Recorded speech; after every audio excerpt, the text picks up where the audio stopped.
आप जुड़ चुके हैं निष्पक्ष एवं निरपेक्ष डिजिटल चैनल थर्ड आई से। मैं प्रमोद खबरों के पोस्टमार्टम में आपका स्वागत करता हूं। असम विधानसभा के 3 चरणों में हुए चुनाव कल संपन्न हो चुके हैं। तीसरे चरण में पिछले 2 चरणों के मुकाबले भारी मतदान हुआ। चुनाव प्रचार अभियान के दौरान किस पार्टी ने क्या दावे किए, किस दल ने क्या गारंटी दी, क्या मुद्दे थे मतदाताओं के आगे, इन सब का पोस्टमार्टम आज हम करेंगे। पहले चरण में ऊपरी असम की 47 सीटों के ऊपर मतदान हुआ था। दूसरे चरण में बराक घाटी की, मध्य असम और 2 पहाड़ी जिले कार्बी आंगलॉन्ग और डिमा हजाऊ की 39 सीटों के ऊपर चुनाव हुआ, जबकि तीसरे चरण में निचले असम की 40 सीटों के ऊपर कल चुनाव संपन्न हुआ। तीसरे चरण का चुनाव पहले 2 चरणों की अपेक्षा तीसरे चरण में ज़्यादा वोट पड़े। पहले चरण में 2016 के चुनाव के मुकाबले अगर हम बात करें तो तकरीबन 5% वोट कम पड़े थे। पहले चरण में मुख्य मुकाबला जैसा कि संभावना थी एनडीए, भारतीय जनता पार्टी नीति एनडीए और कांग्रेस नीति महाजोट के बीच में था, पर वहां पर 2 और नए प्लेयर भी थे। उनका नाम था नए नवेले असम जातीय परिषद एजेपी और कृषक नेता से पॉलिटिकल एक्टिविस्ट बने अखिल गोगोई की पार्टी राइजर दल के बीच में। पहले चरण में जो 5% कम वोट पड़े उनको लेकर विश्लेषकों की अलग अलग राय है। आप सब जानते हैं कि पहले चरण में ऊपरी असम की 40 सीटों के ऊपर चुनाव पड़े थे और इन्हें भाजपा का गढ़ माना जाता है, क्योंकि यहाँ पर कास्ट असेंबलीज और असम की विभिन्न जनजातियाँ इंडिजिनियस पीपल जिसे कहते हैं वो वहाँ पर वास करते हैं और ऐसा माना जाता है कि भारतीय जनता पार्टी के वे थोक में वोट है। इसके अलावा चाय बगान के वोट भी है। चाय बगान में भारतीय जनता पार्टी ने चाय बगान श्रमिकों के लिए कई परियोजनाएं, कई विकासमूलक और कई जिसको कहते हैं वेलफेयर की परियोजनाएं शुरू की है, जिसके चलते चाय बागान में भी इस पार्टी ने कांग्रेस को एक तरह से कह सकते हैं उखाड़ फेंका और अपनी काफ़ी गहरी पेट बनाई है। पर इसके बावजूद 5% कम वोट पड़ने को पॉलिटिकल पंडित अलग अलग तरीके से ले रहे हैं। कईयों का कहना है कि ये प्रो इनकम्बेंसी थी। प्रो इनकम्बेंसी मतलब भारतीय जनता पार्टी की जो 5 वर्षों तक राज्य में सरकार रही, लोगों को सरकार से कोई विशेष परेशानी नहीं थी, लिहाजा लोग वो वोट देने नहीं निकले। जबकि कई अन्य लोगों का कहना है कि एक वोटों का प्रतिशत कम होना भारतीय जनता पार्टी के खिलाफ जा सकता है। इसके अलावा आपको याद होगा कि 2019 में सिटीजनशिप अमेंडमेंट एक्ट के बाद पूरा असम जल चुका था।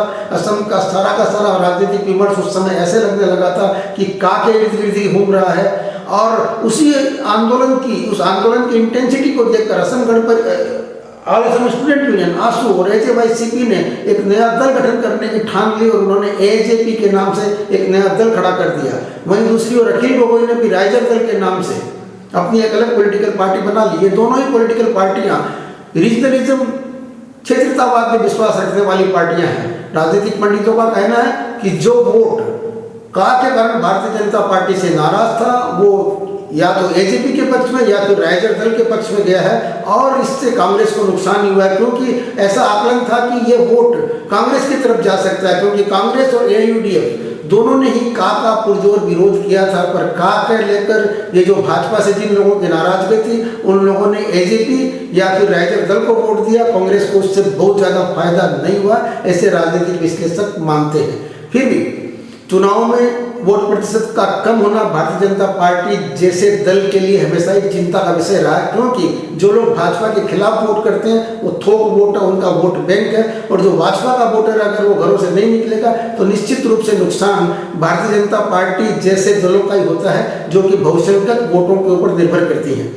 वहीं दूसरे चरण में भी पिछले 2016 की तुलना में कम वोट पड़े। दूसरे चरण कि अगर हम ज्योग्राफी को देखें, भूगोल को देखें तो मिश्रित था। बराक घाटी के 15 सीटों के लिए चुनाव था, हिल डिस्ट्रिक्ट्स 2 हैं उनकी 5 सीटों के लिए चुनाव था और उसके अलावा 19 सीटें ऐसी थी जो मध्य असम और कुछ सीटें निचले असम की भी थी। इन इलाकों में अल्पसंख्यक वोट भी थे, पहाड़ी जनजातियों के वोट भी थे और बराक घाटी के हिंदू और बांग्लाभाषी मुसलमानों के भी वोट थे। भारतीय जनता पार्टी के लिए बड़ा स्टेक बराक घाटी में था। बराक घाटी की 15 सीटों में से पिछले चुनाव में भाजपा ने 9 सीटें जीती थी, पर इस बार उसकी डगर इतनी आसान नहीं होगी, क्योंकि वहां पर कांग्रेस और एआईयूडीएफ ने गठबंधन कर लिया है। उसके बावजूद भारतीय जनता पार्टी ने इस बार अपनी पूरी ताकत लगा दी है। कांग्रेस के गौतम राय सरी के कई स्टालवार्ड इस बार भारतीय जनता पार्टी के टिकट से चुनाव लड़ रहे थे। दूसरे चरण में सीटों का स्विंग किस ओर होगा ये बराक घाटी के ऊपर निर्भर करता है, क्योंकि जहां तक दरंग और मध्य असम की अन्य जिलों के सीटों की बात है वहां पर अल्पसंख्यक मतदाता निर्णायक स्थिति में है। तीसरे चरण में एक अलग बात होगी, दोनों चरणों से अधिक वोट पड़े और पूरी तरह ध्रुवीकरण भी हो चुका था। होजाई की एक सभा में बदरुद्दीन अजमल के बेटे ने कह दिया था कि अगली सरकार दाढ़ी वाले, लुंगी वाले और टोपी वालों की बनेगी, और इनके इस बयान के बाद से दोनों ही तरह के मुसलमान और हिंदू मतदाता अपनी अपनी पार्टियों के पीछे गोलबंद हो गए थे।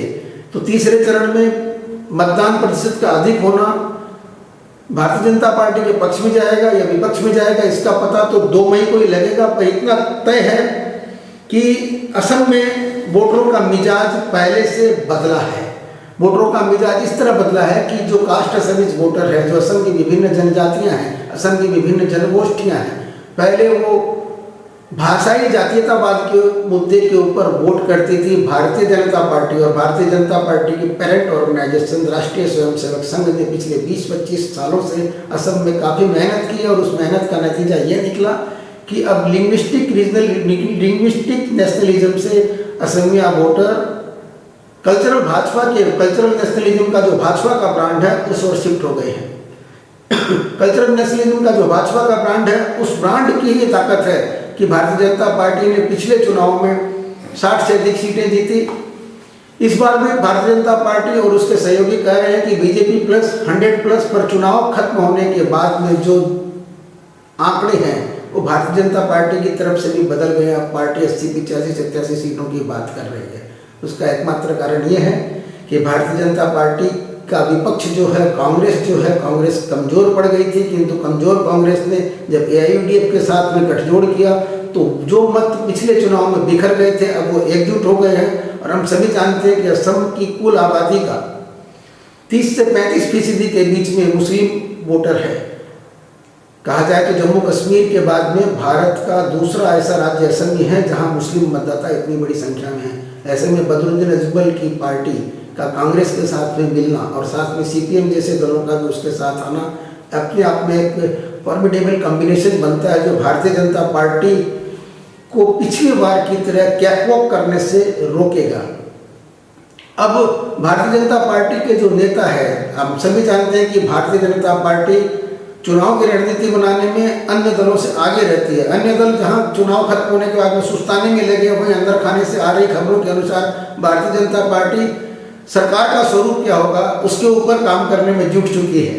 ऐसा कयास लगाया जा रहा है कि अगर जादुई आंकड़े से 3, 4, 5 सीटें कम पड़ी तो BPF को भी मिलाया जा सकता है। यानी कि भारतीय जनता पार्टी के साथ में अभी UPPL है, बोडोलैंड की प्रमोद बोडो की पार्टी UPPL है। अगर सीटें कम पड़ी तो BPF को भी वो जोड़ सकते हैं अपने साथ में, और इसके लिए कवायद भी शुरू कर दी गई है। अब बात करते हैं राइजर दल और AJP की। हम सभी जानते हैं कि असम में आसू एक बहुत ही प्रतापी छात्र संगठन है। AJYCP का भी यहाँ की जनता के ऊपर बहुत बड़ा प्रभाव है।